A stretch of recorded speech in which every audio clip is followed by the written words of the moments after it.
Hi అండి. ఈరోజు మరొక కొత్త రెసిపీతో మీ ముందుకు వచ్చాను. ఈరోజు నేను ఒక బ్రెడ్‌తో కొత్త రెసిపీ స్టార్ట్ చేస్తున్నానండి. చాలా టేస్టీగా ఉంది. ఒకసారి చూడండి. దానికి కావాల్సిన ఇంగ్రీడియంట్స్ అన్నీ ఇక్కడే ఉన్నాయి. బ్రెడ్ తీసుకున్నాను, రవ్వ తీసుకున్నాను, పాలుని ఇరగ్గొట్టి పెట్టుకున్నాను, చక్కెర తీసుకున్నాను, ఎలచి పౌడర్ తీసుకొని పక్కన పెట్టుకున్నాను. నేను దీనికి ఫస్ట్‌గా ఏం చేస్తున్నానంటే ఒక పాకం తీసుకోవాలి. బ్రెడ్ జామ్ రెడీ చేసుకోవడానికి పాకం. ఒక 2 గ్లాసులు వాటర్ పోసుకొని 2 గ్లాసులు చక్కెర వేసేసుకొని బాగా కలుపుకోవాలి. అది కొంచెం పాకం రావాలి, నేత పాకం వరకు రావాలి. అది చిక్కగా కాకుండా అది రెడీ చేశాను. పక్కన పాలు పెట్టుకున్నాను. ఇంకో గిన్నెలో పాలు పక్కన పోసుకొని పక్కన పెట్టుకున్నాను. ఇది మరుగుతుంది. ఇందులో కొంచెం ఎలాచీ పౌడర్ వేసేసుకుంటే మంచి స్మెల్ వస్తే టేస్టీగా ఉంటుందండి. బాగా మరగాలి. ఇప్పుడు నేను పాకాన్ని చూసుకుంటాను. ఇప్పుడు మనకి ఇలా వేసి సరిపోతుందని నాకు అయిపోయింది. పక్కన పెట్టుకున్నది కొంచెం చల్లబడాలి. ఇక్కడ పక్కన ఇంకో గిన్నెలో పాలు పోసుకుంటున్నాను. ఇదేంటంటే నేను రవ్వని ఈ పాలల్లో వేసి హల్వాలా చేసుకుంటాను. చాలా టేస్టీగా ఉంటుంది. దానికి కొంచెం చక్కెర వేస్తే, ఎక్కువ చక్కెర వేయను. పాకం ఆల్రెడీ మనం పట్టుకున్నాం కాబట్టి లైట్గా అందులో కొంచెం ఎలాచీ పౌడర్ వేసుకొని పాలల్లో మరిగినాక చూసారా నాకు ఇలా మరుగుతూ ఉన్నాయి. బాగా మరిగిన దాంట్లో నేను కొంచెం రవ్వని తీసుకున్నాను. నిదానంగా వేసి కలుపుకోవాలండి. మెల్లిగా కలుపుకుంటే అది కొంచెం దగ్గర పడాలి.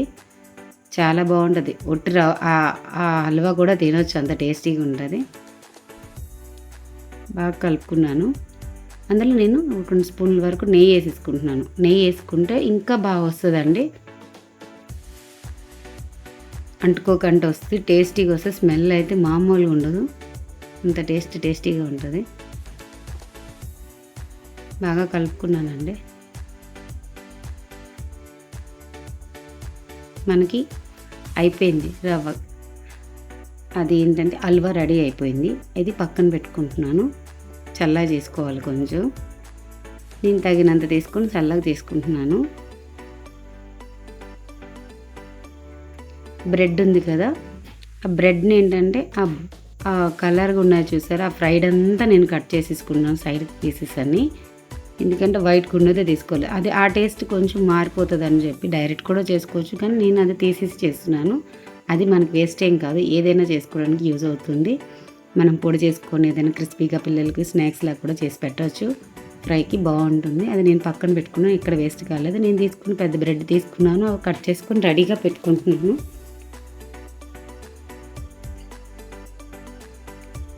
ఇప్పుడు చూసారా, నేను హల్వాని చల్లగా చేసుకొని నేను ఇక్కడ ఏంటంటే పాలు 1 లీటర్ పాలు తీసుకొని విరగొట్టుకొని జున్నులా చేసుకొని అందులో వేసేసుకుంటున్నాను అనమాట. చప్పడుకోవాలి, అట్లా బాగుంటుంది. అది 2 కలుపుకొని పక్కన పెట్టుకొని చిన్న ఉండలు నేను చుట్టుకొని ప్లేట్లో పెట్టుకుంటున్నాను. ఇది చాలా ఈజీ అనండి. మీకు చెప్తున్నప్పుడు ఎట్లా అనిపిస్తుంది, కానీ చేస్తే చాలా ఈజీగా ఉంటుంది. కానీ టేస్టీగా సడన్గా ఏదైనా స్వీట్ తయారు చేయాలంటే ఇలాంటివి మనం సింపుల్గా మన కిచెన్లో ఉండే దాంతో మనం రెడీ చేసి ఏదైనా స్వీట్ చేసి పెట్టడానికి బాగుంటుంది. మనం కూడా ఇష్టంగా, పిల్లలు కూడా ఇష్టంగా తింటారు. మనం చేసే ఫీల్తో చేసే ప్రతి స్వీట్ కూడా హ్యాపీగా పిల్లలు ఇంట్రెస్ట్గా తింటారు. ఆలోచిస్తే ఏ స్వీట్ అయినా రెడీ అప్పటికప్పుడు అయిపోతుంది, ఏదైనా సరే. నేను ఇలా రెడీ చేసుకొని పెట్టుకున్నానండి. చూసారు కదా, చిన్న బాల్స్ని తీసుకొని పక్కన పెట్టుకున్నాను. ఇప్పుడు బ్రెడ్ ఉంది కదా, ఆ బ్రెడ్ని ఏంటంటే కొంచెం వాటర్లో ఇటు అటు కొంచెం తడిపి తీసుకోవాలి. అలా సెట్ చేసుకోవాలి అంతే. ఒక కప్పుని తీసుకుంటున్నా, కట్ చేసుకోవాలి. ఎక్కడ వరకు మనకి ఉందో అక్కడ వరకు. ఫస్ట్ది కొంచెం డిస్టర్బ్ చేసింది. నెక్స్ట్ ఏంటంటే కొంచెం వాటర్ తడుపుకోండి. కొంచెం ఇటు అటు తడుపుకొని ఇలా పక్కన పెట్టుకొని రెడీగా కొంచెం గట్టిగా ఒత్తుకుంటే ప్రెస్ అయిపోతుంది. ఎందుకంటే అది హల్వానే కాబట్టి లెవెల్ చేసుకొని బ్రెడ్ రెడీ అయిపోయింది. ఆ పీసెస్ మనకి యూజ్ అవుతుందండి, ఏది కూడా వేస్ట్ కాదు. అలా పక్కన పెట్టుకొని రెడీగా ఉంచుకోవాలి.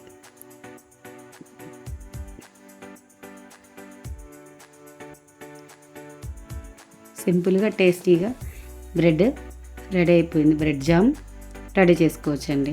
ఇది నా ఓన్ డిష్ అండి. ఎందుకో నాకు చేయాలనిపించింది. ఏదైనా చేయినా బాగుంటుంది, ఇంట్రెస్ట్గా అని చెప్పి నేను ఓన్గా ఆలోచించి చేసుకున్నాను. కోవాలా అదేంటంటే జున్ను కూడా తగిలి ఇంకా టేస్ట్ మామూలుగా ఉండదండి.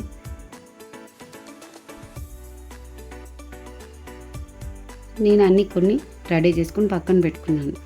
నిదానంగా ఆలోచించి అన్నీ రెడీ చేసుకుంటే ఎంత మంచి స్వీట్ అయినా ఏది రాదనుకుని అన్నీ చక్కగా వస్తాయి. బయట కొంటే ఏం టేస్ట్ వస్తుంది, ఇంట్లో టేస్టీగా మనమే చేసుకోవచ్చు. ఇప్పుడుండే ఫుడ్లు అన్నీ కల్తీలు ఉన్నాయి. ఇట్లని నాకు అది నచ్చక నేను కొంచెం ఏదైనా ఇంట్రెస్ట్గా పిల్లలకి ఇష్టంగా ఉండడానికి కోసం ఇలాంటి స్వీట్లు నేను రెడీ చేస్తాను. స్వీటే కాదు హాట్ అయినాయి, మేము ఎక్కువ హాటే తింటాం, పిల్లలు ఇష్టపడతారు. అప్పుడప్పుడు హాట్తో పాటు స్వీట్ కూడా రెడీగా ఉండాలని నేను ఇలా చేసుకుంటా. చూసారా, రెడీ అయిపోయినాయి. నేను రెడీ పెట్టుకున్నాను. ఒక గిన్నెని పెట్టుకున్నాను, ఒక కళాయిని తీసుకొని పెట్టుకుని మనం కొంచెం ఆయిల్ వేసేసుకున్నాం. ఇది ఆయిల్తోనైనా ఫ్రై చేయొచ్చు, లేకుంటే నేతిలోనైనా ఫ్రై చేయొచ్చు. అంత ఆయిల్ కూడా అవసరం లేదు. నేను కొంచెం ఆయిల్ తీసాను, ఎందుకంటే బ్రెడ్ ఫ్రై చేసినప్పుడు కొంచెం ఆయిల్ ఎక్కువ లాగేస్తుంది. అందుకే నేను మళ్ళీ కొంచెం ఆయిల్ తీసి కొంచెం ఆయిల్లోనూ ఫ్రై చేస్తున్నాను. అది నిదానంగా అది ఫ్రై అయిపోతే గట్టి అయిపోతుందండి. నేను 3-4 వేసేసి ఫ్రై చేసుకుంటున్నాను. చూడండి, మంచి కలర్ వచ్చే వరకు సిమ్లో పెట్టుకొని ఫ్రై చేసుకోవాలి. ఇలా పెడితే మాడిపోతుంది, ఫ్రై అవ్వదు. చూసారా, మంచి కలర్ వచ్చేసింది ఫ్రై చేస్తున్నప్పుడే. ఇలా ఫ్రై అయినవి మనం నిదానంగా ఒక ప్లేట్లో తీసుకొని పెట్టుకోవాలండి. నిదానం ఫ్రై చేసుకుంటే చాలా కలర్గా టేస్టీగా ఆ లోపల జాములు అదేంటంటారు హల్వా ఉంది కదా, జున్నుతో సూపర్గా ఉంటుందండి టేస్ట్. చూసారా, మంచి కలర్ వచ్చేసాయి, రెడ్ కలర్ వచ్చేసాయి. లోపల కూడా హల్వా కూడా కుక్ అయిపోయింది కాబట్టి ఇంకా టేస్ట్, ఫ్రై అయ్యేసరికి ఇంకా టేస్ట్ వస్తుంది. నెయ్యి స్మెల్, ఎలైచి స్మెల్, ఫ్రై చేసుకొని పక్కన పెట్టుకున్నది ఇంకా టేస్టీగా ఉంటుంది. అంతేనండి, ఈజీగా. అంటే చెప్తే ఎక్కువలు అనిపిస్తుంది, చేస్తే చాలా ఫాస్ట్గా అయిపోతుంది. పిల్లలు హెల్ప్ తీసుకున్నా మనం ఇంట్లో చేసేవచ్చు.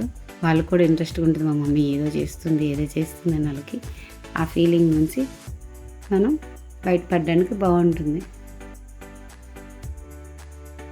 అయిపోయిందండి, రెడీ చేసుకున్నాను. చూసారా, నాకు రెడీ అయిపోయినాయి స్వీట్స్ అన్నీ రెడీ అయిపోయినాయి. నేను రెడీ ఫ్రై చేసుకుని పక్కన పెట్టుకున్నాను. ఇలా రెడీ అయిన పీసెస్ని ఏం చేసుకోవాలంటే మనం ముందుగానే రెడీగా గోరువెచ్చగా ఉండాలి పాకంలో ఒక్క 5 minutes, ఎక్కువ అవసరం లేదు. ఆ పాకంలో మనం రెడీ చేసుకుని బ్రెడ్ ఉన్నాయి కదా, బ్రెడ్ జామ్ని అందులో వేసేసుకోవాలి. చూసుకుంటూ నిదానంగా వేయండి, ఎక్కువసేపు కూడా అవసరం ఉండదు. 5 minutes అంటే నేను ఎక్కువ ఎందుకు వేసుకున్నాను, మనం ఆల్రెడీ గ్రేవీ ఎక్కువ పెట్టుకున్నాను కదా, పాకం అనేది ఆ పాకం మనకు సరిపోతుంది. అందుకే కొంచెం ఎక్కువ వేసుకున్న ములిగే ఛాన్సెస్ ఉన్నాయి కాబట్టి దాన్ని కలుపుకొని ఒక్క 5 minutes అట్లా టిప్ చేస్తే కిందకి అంటూ ఉండాలి. ఎంతో టేస్టీగా జామ్ రెడీ అయిపోయింది. ఇంకా నాకు అది సరిపోతుంది, మీకు చూపిస్తున్నాను వీడియోకి. ఇవి ఒక బౌల్లోకి తీసుకోవడమేనండి. ముక్కలు చాలా జాగ్రత్తగా తీసుకోవాలి. కొంచెం మనం గులాబ్ జామున్లో చేసుకోవచ్చు, దేనితోనే బ్రెడ్తో కూడా మనం బ్రెడ్ కాల్చుకుంటూ బ్రెడ్తో చాలా ఐటమ్స్ చేసుకోవచ్చు. దాంతోపాటు ఇలాంటి స్వీట్ కూడా చేసుకోవచ్చు, చాలా టేస్టీగా ఉందంతే. మనం ట్రై చేస్తే ఏదైనా సరే టేస్టీగా ఉంటుంది, పిల్లలు ఇష్టంగా తింటారు. చూసారా, నాకు బ్రెడ్స్ అన్నీ నేను రెడీ చేసుకొని పెట్టుకున్నాను. బ్రెడ్ జామ్ రెడీగా ఉంది. చాలా ఈజీ ప్రాసెస్ అండి. ఎంత టేస్టీ, చూస్తే కట్ చేస్తే జ్యూసీగా టేస్టీగా ఎంత బాగుందంటే, చూసారా లోపల ఎంత బాగుంది. హల్వాని కూడా పెట్టాం కాబట్టి ఇంకా టేస్టీగా ఉంది. తింటే మామూలుగా లేదండి,